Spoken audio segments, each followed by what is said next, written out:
ಶ್ರೀ ಗುರುಭ್ಯೋ ನಮಃ ಪರಮ ಗುರುಭ್ಯೋ ನಮಃ ಶ್ರೀಮದಾನಂದ ತೀರ್ಥ ಭಗವತ್ಪಾದಾಚಾರ್ಯೇಭ್ಯೋ ನಮಃ ಆಪಾದ ಮೌಳಿ ಪರ್ಯಂತಂ ಗುರು ನಾಮಾಕೃತಿಂ ಸ್ಮರೇತ್ತೇನ ವಿಘ್ನಾಃ ಪ್ರಣಶ್ಯಂತಿ ಸಿದ್ಧ್ಯಂತಿ ಚ ಮನೋರಥಾಃ. ಗುರುಗಳ ಕರುಣೆಯಿಂದ ನಾವು ಭಗವದ್ಗೀತೆಯ 2ನೇ ಅಧ್ಯಾಯದ 66ನೇ ಶ್ಲೋಕವನ್ನು ನೋಡ್ಬೇಕು. ನಾಸ್ತಿ ಬುದ್ಧಿರಯುಕ್ತಸ್ಯ ನಾಚಾಯುಕ್ತಸ್ಯ ಭಾವನಾ ನ ಚಾಭಾವಯತಃ ಶಾಂತಿಃ ಅಶಾಂತಸ್ಯ ಕುತಃ ಸುಖಂ. ನಾಸ್ತಿ ಬುದ್ಧಿರಯುಕ್ತಸ್ಯ ನಾಚಾಯುಕ್ತಸ್ಯ ಭಾವನಾ ನ ಭಾವಯತಃ ಶಾಂತಿಃ ಅಶಾಂತಸ್ಯ ಕುತಃ ಸುಖಂ. ಇಲ್ಲಿ ನಾವು ನೋಡ್ತೇವೆ ಕೃಷ್ಣ ಪರಮಾತ್ಮ ಹೇಳ್ತಾನ, ಬುದ್ಧಿ ಮನಸ್ಸನ್ನು ಅಯುಕ್ತವಾಗಿ ಇಟ್ರೆ, ಅಯುಕ್ತ ಅಂತಂದ್ರೆ ಒಂದೇ ಏಕಾಗ್ರವಾಗಿ ಇಡದೇ ಇದ್ದಾಗ, ಏಕಾಗ್ರವಾಗಿ ಇದ್ದಾಗ ಏನಾಗತ್ತೆ, ಅದು ಆಕ್ಚುಲ್ ಆಗಿ ಇಂದ್ರಿಯದ ಕಡೆಗೆ ಹೋಗ್ತಾ ಇರೋದ್ರಿಂದವೇ ಅದಕ್ಕೆ ಇಲ್ಲಿ ಏಕಾಗ್ರತೆ ಬರಲ್ಲ. ನೀವು ಟ್ರೈ ಮಾಡಿ ನೋಡಿ, ಕೂತ್ಕೊಂಡು ಶ್ರೀ ಕೃಷ್ಣಾಯ ನಮಃ, ಇನ್ನೇನು ರೂಪ ಕೂಡ ಧ್ಯಾನ ಮಾಡಬೇಡಿ, ಜಸ್ಟ್ ಶ್ರೀ ಕೃಷ್ಣಾಯ ನಮಃ ಅದನ್ನ ಮನಸ್ಸೊಳಗೆ ಹೇಳ್ತಾ ಆ ಕೃಷ್ಣನ ಆ ನಾಮವನ್ನು ಅಷ್ಟೇ ಚಿಂತನೆ ಮಾಡಿದ್ರೋದಕ್ಕೆ ಪ್ರಯತ್ನ ಮಾಡಿದ್ರು ಕೂಡ, ಯಾವುದೋ ಒಂದು ಇಮಿಡಿಯೇಟ್ ಆಗಿ ನೀವು ಅಟೆಂಡ್ ಮಾಡ್ಬೇಕಾದ ವಿಷಯ ಇದ್ದಾಗ ಆ ಆಲೋಚನೆಯೇ ಮನಸ್ಸನ್ನು ಕಾಡುತ್ತೆ. ಆ ಕೃಷ್ಣನ ರೂಪ ಧ್ಯಾನ, ಕೃಷ್ಣನೋಡ ನಾಮಸ್ಮರಣೆ ಯಾವುದು ಬರೋದಿಲ್ಲ. ಇದು ಸಹಜವಾಗಿ ನಾವು ಅನುಭವಿಸ್ತಾ ಇರುವಂತದ್ದೇ. ಅದಕ್ಕೆ ಅವನು ಹೇಳ್ತಾನ, ಪರಮಾತ್ಮನಲ್ಲಿ ನಿಜವಾದ ಒಂದು ಏಕಾಗ್ರತೆ ನಮ್ಗೆ ನಿಲ್ಲಬೇಕಾದ್ರೆ ಇದು ಅಗತ್ಯ ಅಂತ ಅನ್ನೋದಕ್ಕೆ ಇದನ್ನು ರಿವರ್ಸ್ಲಿ ಹೇಳ್ತಾನ. ಒಂದು ಅಯುಕ್ತವಾದ ಮನಸ್ಸು ಇದ್ದರೆ, ಅಯುಕ್ತವಾದ ಮನಸ್ಸು ಅಂತ ಅನ್ನೋದ್ರಲ್ಲಿ ಏನು ಧ್ಯಾನ ಮಾಡುವ ಅಂತಾನ. ನಾಸ್ತಿ ಬುದ್ಧಿರ್ ಅಯುಕ್ತಸ್ಯ ನಾಚ ಅಯುಕ್ತಸ್ಯ ಭಾವನಾ. ಇಲ್ಲಿ ಭಾವನಾ ಅಂತಂದ್ರೆ ಪರಮಾತ್ಮನ್ ಬಗ್ಗೆ ಮೆಡಿಟೇಟ್ ಮಾಡೋದು, ಅದ್ರ ಬಗ್ಗೆಯೇ ಧ್ಯಾನ ಮಾಡೋದು. ಆ ಧ್ಯಾನ ಅಂತ ಅನ್ನೋದು ಅಯುಕ್ತವಾದ ಒಂದು ಮನಸ್ಸಿಗೆ ಹೇಗೆ ಸಾಧ್ಯ ಅಂತ. ಮನಸ್ಸು ಇಂದ್ರಿಯ ಜೊತೆಗೆ ಹಿಡ್ಕೊಂಡು ಹೋಗ್ತಾ ಇದೆ, ಎಲ್ಲೆಲ್ಲೋ ಓಡ್ತಾ ಇದೆ. ಆ ಮನಸ್ಸು ಹೇಗೆ ಏಕಾಗ್ರವಾಗಿ ಪರಮಾತ್ಮನ ಚಿಂತಿಸೋದಿಕ್ ಸಾಧ್ಯ? ಸಾಧ್ಯ ಇಲ್ಲ ಅಂತ ಅನ್ನೋದು ಎಲ್ಲರ ಅನುಭವಕ್ಕೆ ಬಂದಿರುವಂತ ವಿಷಯವೇ. ಅಂತದ್ನೇ ಇಲ್ಲಿ ಸ್ಪಷ್ಟ ಮಾಡಿ ಹೇಳ್ತಾನೆ. ಯಾಕೆಂದ್ರೆ ಇದನ್ನು ನೀನು ಮಾಡ್ಬೇಕು ಅಂತ ಅನ್ನೋದೇ ಅದರ ಉದ್ದೇಶ. ಅರ್ಜುನನ್ನ ಒಂದು ನೆಪ ಮಾಡ್ಕೊಂಡು ಪರಮಾತ್ಮ ಜನಾಂಗಕ್ಕೆಲ್ಲ ಆಧ್ಯಾತ್ಮದ ಸಾಧನೆಯ ಸಂದೇಶವನ್ನು ಕೊಡ್ತಾನೆ. ನಾಚ ಅಭಾವಯತಃ ಶಾಂತಿ. ಯಾರಿಗೆ ಭಾವನೆಯೇ ಇಲ್ಲವೋ, ಯಾರಿಗೆ ಆ ಧ್ಯಾನವೇ ಇಲ್ಲವೋ ಅವರು ಹೇಗೆ ಬಂದು ಶಾಂತಿಯನ್ನು ಪಡೆಯೋರು? ಧ್ಯಾನದಿಂದವೇ ಪರಮಾತ್ಮನ ಅಪರೋಕ್ಷ ಜ್ಞಾನ, ಅಪರೋಕ್ಷ ಜ್ಞಾನವೇ ನಮಗೆ ಮೋಕ್ಷವನ್ನು ಕರುಣಿಸುವಂತ ಒಂದು ಘಟ್ಟ. ಆ ಅಪರೋಕ್ಷ ಜ್ಞಾನ ಆದ ಮೇಲೆ ತಾನೇ ಮೋಕ್ಷವೇ, ಅದು ಪ್ರಾರಬ್ಧ ಕರ್ಮ ಕಳೆದ ಮೇಲೆ. ಅದರಿಂದ ಯಾರಿಗೆ ಮೆಡಿಟೇಷನ್ನೇ ಆಗಲ್ವೋ, ಅಂದ್ರೆ ಯಾರಿಗೆ ಪರಮಾತ್ಮನಲ್ಲಿ ಏಕಾಗ್ರವಾಗಿ ಮನಸ್ಸನ್ನು ನಿಲ್ಲಿಸೋದಕ್ಕೆ ಸಾಧ್ಯ ಆಗ್ತಾ ಇಲ್ವೋ ಅಂತವರಿಗೆ ಮತ್ತೆ ಹೇಗೆ ಬಂದು ಮೋಕ್ಷ ಸಿಗೋದು ಅಂತಾನ.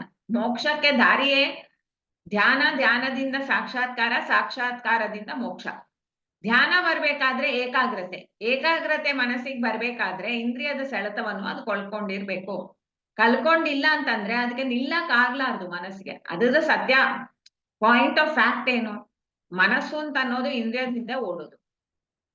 ಇಂದ್ರಿಯನ್ನವೇ ಓಡದೆ ಮಾಡ್ಬೇಕು ಅಂತಾನ. ಇಂದ್ರಿಯನ್ನ ಆ ಆಬ್ಜೆಕ್ಟ್ ಇಂದ ಓಡದೆ ಮಾಡುವಂತದ್ದೇ ಈ ಜೀವನಿಗೆ ಬೇಕಾದ ಕೆಲಸ. ಅದನ್ನ ಮಾಡಿದ ಅಂತಂದ್ರೆ ಜೀವ, ಅವಾಗ ಮನಸ್ಸು ಅಂತ ಅನ್ನೋದು ಏಕಾಗ್ರವಾಗಿ ಪರಮಾತ್ಮನಲ್ಲಿ ನಿಲ್ಲೋದು ಅಂತಂದ್ರೆ. ತುಂಬಾ ಜನ ಈ ವಿಷಯವನ್ನು ಹೇಳ್ತಾರೆ, ನಾನು ಕೂಡ್ತೀನಿ ಧ್ಯಾನಕ್ಕೆ, ಆದ್ರೆ ಧ್ಯಾನದಲ್ಲಿ ಕೂತಾಗ ನಮಗೆ ದೇವ್ರ ನೆನಪು ಬಿಟ್ಟು ಬೇರೆ ಏನೇನೋ ನೆನಪುಗಳು ಬರುತ್ತೆ, ಸಹಜವಾದ ಅನುಭವಗಳು. ಆದ್ರೆ ಇದಕ್ಕೆ ಗುರುಗಳೇನಂತಾರೆ, ಇದಕ್ಕೆ ಯಾವುದು ನಾನು ಮತ್ತೆ ಮತ್ತೆ ದೇವರನ್ನು ಚಿಂತಿಸ್ಬೇಕು ಅಂತ ಅನ್ನುವಂತ ಒಂದು ಉದ್ದೇಶ ನಾವು ಮಾಡಿ ಪ್ರಯತ್ನ ಪೂರ್ವಕವಾಗಿ ಕೂತಾಗ ಜೊತೆಯಲ್ಲೇ ನಾವು ಇದನ್ನು ಕೂಡ ನಾವು ತಿಳ್ಕೊಂಡು ಅದನ್ನು ನಾವು ಪ್ರಾಕ್ಟೀಸ್ ಮಾಡ್ಬೇಕು. ನಮ್ಮ ಇಂದ್ರಿಯಗಳನ್ನು ಒಂದು ಇತಿಮಿತಿಯಲ್ಲಿ ಇಟ್ಕೊಳ್ಳಕ್ಕೆ ಪ್ರಯತ್ನ ಮಾಡ್ಬೇಕು. ಅದು ಏನೇನು ಕೂಡ ನಾವು ಭೋಗ ಅಂತ ಅನ್ನೋದನ್ನ ಮಾಡೋದಕ್ಕೆ ಅದನ್ನು ಒಂದು ನಿಗ್ರಹ ಮಾಡಿ ಇಟ್ಕೋಬೇಕು ಅಂತ ಅನ್ನುವಂತ ಎಚ್ಚರ ಬೇಕು ಅಂತ ಅನ್ನೋದ್ರಿಂದವೇ ಇದ್ರ ಒಂದು ಹಿಂದೆ 2 ಪದ್ಯದಲ್ಲಿ ಒಂದು ಇಂದ್ರಿಯ ನಿಗ್ರಹ ಉಳ್ಳ ಒಂದು ಜ್ಞಾನಿಗೆ ಏನು ಪ್ರಯೋಜನವಾಯಿತು ಅಂತ ಅನ್ನೋದನ್ನ ಹೇಳಿದ. ಇಂದ್ರಿಯ ನಿಗ್ರಹ ಇಲ್ಲದೆ ಇರುವಂತ ಒಬ್ಬ ಜೀವ ಇದ್ರೆ ಅವನಿಗೆ ಏನು ಅಪಾಯ ಅಂತ ಅನ್ನೋದನ್ನ ಇಲ್ಲಿ ಹೇಳ್ತಾನೆ. ಅಪಾಯ ಏನು ಅಂತಂದ್ರೆ, ಎಷ್ಟೇ ಅವನು ಶಾಸ್ತ್ರ ಕೇಳಲಿ, ಶ್ರವಣ ಮಾಡ್ಲಿ, ಆದ್ರೆ ಆ ಶ್ರವಣ ಅಂತ ಅನ್ನೋದು ಮನನಕ್ಕೆ ಹೋಗಿ ಧ್ಯಾನಕ್ಕೆ ಹೋಗೋದಕ್ಕೆ ಕಾರಣವಾಗಿರುವಂತದ್ದೇ ಮನಸ್ಸಿನ ಏಕಾಗ್ರತೆ. ಅಂತ ಏಕಾಗ್ರತೆವೇ ಅವನಿಗೆ ಲಭ್ಯ ಆಗೋದಿಲ್ಲ ಅಂತಂದ್ರೆ ಹೇಗ ಅವನು ಆ ಧ್ಯಾನದಲ್ಲಿ ತೊಡಗಿ ಪರಮಾತ್ಮನ ಸಾಕ್ಷಾತ್ಕಾರವನ್ನು ಪಡೆಯುವ ಅಂತ ಕೃಷ್ಣ ಹೇಳ್ತಾನ.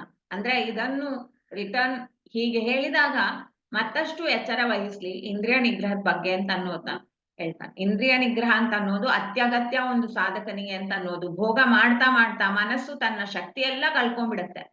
ಆ ಶಕ್ತಿಯೇ ಇಲ್ಲದ ಮನಸ್ಸು ಅಂತ ಅನ್ನೋದು ಅದು ಒಂದು ಸಮುದ್ರದಲ್ಲಿ ಓಡ್ತಾ ಇರುವಂತ ನಾವೇ ಗಾಳಿಯಲ್ಲಿ ಹೇಗೆ ಚಿಲ್ಲಾಬಿಲ್ಲ ಆಗತ್ಯೋ ಆ ತರ ಅಂತ ಅನ್ನೋದನ್ನ ಮುಂದೆ ಕೃಷ್ಣ ಹೇಳ್ತಾನ. ಇಂದ್ರಿಯದ ಭೋಗ ಅಂತ ಅನ್ನೋದು ಮನಸ್ಸನ್ನು ಸಡಿಲ್ ಮಾಡುತ್ತೆ.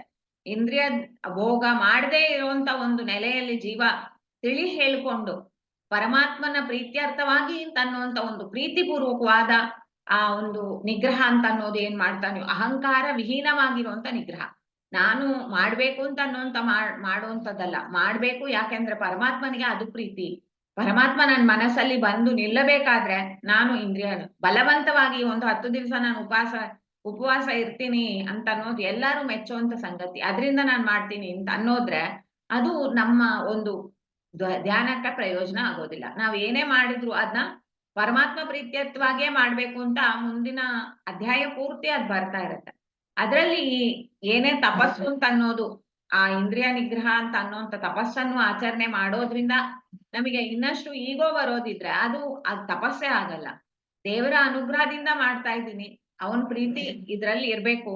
ಇಂದ್ರಿಯದ ಸೆಳೆತದಿಂದ ನನ್ನ ಮನಸ್ಸು ಪರಮಾತ್ಮನಲ್ಲಿ ನಿಲ್ಲೋದಿಲ್ಲ, ಅದರಿಂದ ನನ್ಗೆ ನೀನೇ ಅನುಗ್ರಹ ಮಾಡು ಅಂತ ಪುರಂದರದಾಸರು ಒಂದು ದೇವ್ರ ನಾಮದಲ್ಲಿ ಹೇಳ್ತಾರೆ. ದೃಷ್ಟಿ ನಿನ್ನ ಪಾದದಲ್ಲಿ ನೆಡೋ ಹಾಗೆ ಧರೆ ದುಷ್ಟ ಜನ ಸಂಘವ ಬಿಡೋ ಹಾಗೆ ಅಂತ. ದುಷ್ಟ ಜನರ ಸಂಘ ಏನಾಗತ್ತೆ, ದುಷ್ಟರ ಜನರ ಸಂಘದಿಂದ ನಮಿಗೂ ದುಷ್ಟವಾದ ಚಟಗಳು ಪ್ರಾರಂಭ ಆಗತ್ತೆ. ದುಷ್ಟವಾದ ಪ್ರವೃತ್ತಿಯಲ್ಲಿ ತೊಡಗ್ಬೇಕು ಅಂತ ಅನ್ನುವಂತ ಬಯಕೆ ಬರುತ್ತೆ.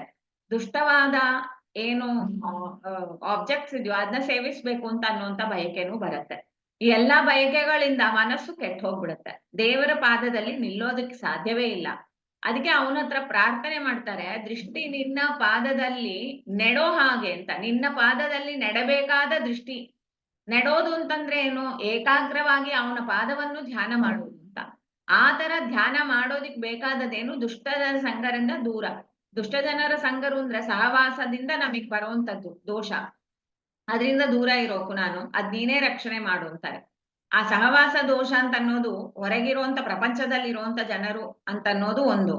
ನಮ್ಮ ದೇಹದಲ್ಲೇ ಇರುವಂತ ಇಂದ್ರಿಯದಲ್ಲಿ ಇರುವಂತ ತತ್ವ ಅಭಿಮಾನಿ ದೈತ್ಯರು ಅಂತ ಅನ್ನುವಂಥವ್ರು ನಮ್ಮನ್ನು ದೂರ ಸೆಳ್ಕೊಂಡು ಹೋಗ್ತಾರೆ. ಭಗವಂತನ ಧ್ಯಾನಕ್ಕೆ ಹಣಿಯಾಗಬಾರದು ಅಂತ ಅನ್ನೋದೇ ಅವರ ಒಂದು ದುಷ್ಟವಾದ ಒಂದು ಆಲೋಚನೆ ಇರುತ್ತೆ. ಅಂದ್ರೆ ಅಂತ ದುಷ್ಟ ಜನರು ನನ್ಗೆ ತೊಂದರೆ ಕೊಡದೇನೆ ನನ್ನನ್ನು ನೋಡ್ಕೊ, ಅವಾಗ ನಿನ್ನ ಪಾದದ ಒಂದು ಧ್ಯಾನವನ್ನು ನಾನು ಮಾಡಕ್ ಸಾಧ್ಯ ಅಂತ ಆ ಸುಂದರವಾದ ದೇವ್ರ ನಾಮ ಪೂರ್ತಿಯಾಗಿ ನಾವ್ ಅದನ್ನ ಅಧ್ಯಯನ ಮಾಡಿ ಇದೇ ರೀತಿಯಲ್ಲಿ ಭಗವಂತ ಹೇಳ್ತಿರೋಂಥದ್ನ ನಮಗೆ ಎಚ್ಚರ ವಹಿಸ್ತಾರೆ ಸುಂದರವಾದ ಒಂದು ಕನ್ನಡ ಭಾಷೆಯಲ್ಲಿ.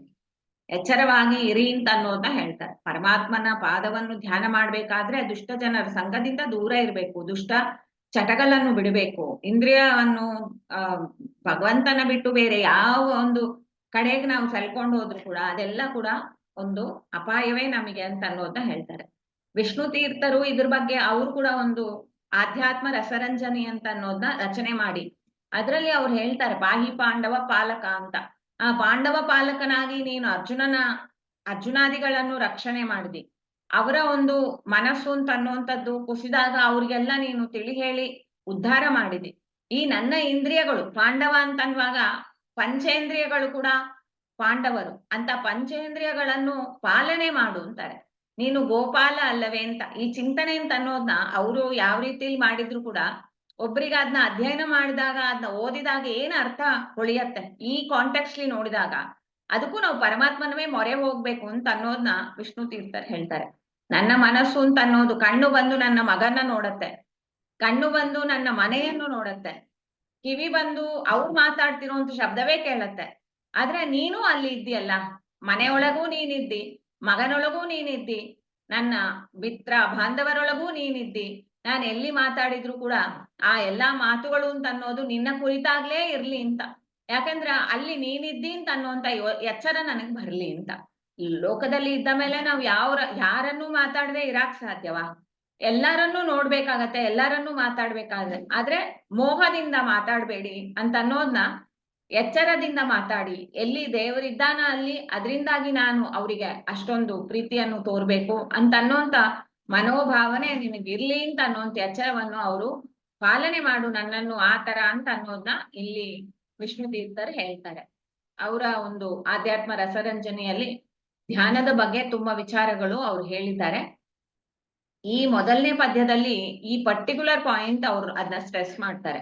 ಇನ್ನೊಂದು ಇಂದ್ರಿಯವನ್ನು ನಿಗ್ರಹ ಮಾಡುವಂತ ಕಾಲದಲ್ಲಿ ನನಗಿದ್ ಬೇಡವೇ ಬೇಡ ಅಂತ ನಾವು ಅದನ್ನ ತೆಗೆದು ಇಟ್ಕೊಂಡ್ರೆ ಅದ್ ಮತ್ತೆ ಹರಿಯೋದು ಅದ್ರ ಕಡೆ, ಅದ್ ನೇಚರ್ ಅದು. ಅದ್ರಿಂದ ಏನ್ ಮಾಡ್ಬೇಕು, ಅಲ್ಲಿ ಪರಮಾತ್ಮ ಇದ್ದಾನ ಅಂತ ತಿಳ್ಕೊಂತಾರೆ. ಎಲ್ಲಿ ನಿಮ್ಮ ಇಂದ್ರಿಯ ಹೋಗತ್ಯೋ ಆ ಇಂದ್ರಿಯದ ಆ ವಸ್ತು ಅದೇನ ಗ್ರಹಣ ಮಾಡಿದ್ರು ಕೂಡ ಅಲ್ಲಿ ಅಂತರ್ಗತವಾಗಿ ಪರಮಾತ್ಮನ ರೂಪವನ್ನೇ ಕಾಣು ನೀನು ಅಂತ ಪಾಲನೆ ನಂಗ ಮಾಡು ನೀನು ಅಂತಂತಾರೆ. ಎಲ್ಲಿ ದೇವ್ರು ಇಲ್ಲದ ಜಾಗವೇ ಇಲ್ಲ, ಎಲ್ಲಾ ಕಡೆನೂ ಅವನಿದ್ದಾನ ಅಂತ. ಸೊ ಅವಾಗ ಇದು ಒಂದು ಜೀವನಿಗೆ ಆ ತರ ಆಲೋಚನೆ ಶುರು ಆದ್ರೆ ಕಂಟಿನ್ಯೂಟಿ ಆಗಿ ಅದನ್ನು ಯೋಚನೆ ಮಾಡ್ತಾ ಹೋದ್ರೆ ಇಲ್ಲಿ ದೇವರಿದ್ದಾನ, ಇಲ್ಲಿ ದೇವರಿದ್ದಾನ, ಇಲ್ಲಿ ಅವನ ಗುಣ ಪರಿಪೂರ್ಣತೆ, ಅವನ ದೋಷ ದೂರತ್ವ ಇಂಥ ಚಿಂತನೆಗಳು ಹೆಚ್ಚೆಚ್ಚಾಗಿ ಬರ್ತಾ ಬರ್ತಾ ಆಮೇಲೆ ಯಾವ ವಸ್ತುವನ್ನು ಸಂಪರ್ಕಿಸಿದಾಗಲೂ ಅಲ್ಲಿ ಇರುವಂತ ದೇವರ ಗುಣವೇ ಅವನಿಗೆ ಕಾಣಕ್ ಶುರುವಾಗೋದು. ಆ ತರ ಪರಮಾತ್ಮನೇ ಪಾಲನೆ ಮಾಡುವ ಅಂತಾರೆ. ಹೇಗೆ ಯಾರು ಯುದ್ಧವೇ ಮಾಡ್ಲಾರೆ ಅಂತ ಕೂತ್ಕೊಂಡು ಅರ್ಜುನನಿಗೆ ಅವನು ಉದ್ಧಾರ ಮಾಡಿದ್ನು, ನಮಗೆ ಏನು ಧ್ಯಾನವೇ ಮಾಡ್ಲಾರೆ ಅಂತ ಕೂತ್ರು ಕೂಡ ಅವನು ಅದನ್ನ ಉದ್ಧಾರ ಮಾಡಕ್ ಸಾಧ್ಯ ಉಂಟು. ಅಂತ ಮಹಾಶಕ್ತಿಶಾಲಿ ಅವನು, ಅವನಿಗೆ ನಾವು ಮೊರೆ ಹೋಗೋಣ ಅಂತ ಹೇಳ್ತಾ ಇದನ್ನು ನಾವು ಸಮರ್ಪಣೆ ಮಾಡೋಣ. ಅಸ್ಮದ್ ಗುರುವಂತರ್ಗತ ಭಾರತಿ ರಮಣ ಮುಖ್ಯ ಪ್ರಾಣಾಂತರ್ಗತ ಶ್ರೀ ಲಕ್ಷ್ಮೀನಾರಾಯಣ ಪ್ರೇರಣ್ಯ ಲಕ್ಷ್ಮೀನಾರಾಯಣ ಪ್ರೀತ್ಯರ್ಥಂ ಶ್ರೀ ಕೃಷ್ಣಾರ್ಪಣಮಸ್ತು. ಹರೇ ಶ್ರೀನಿವಾಸ.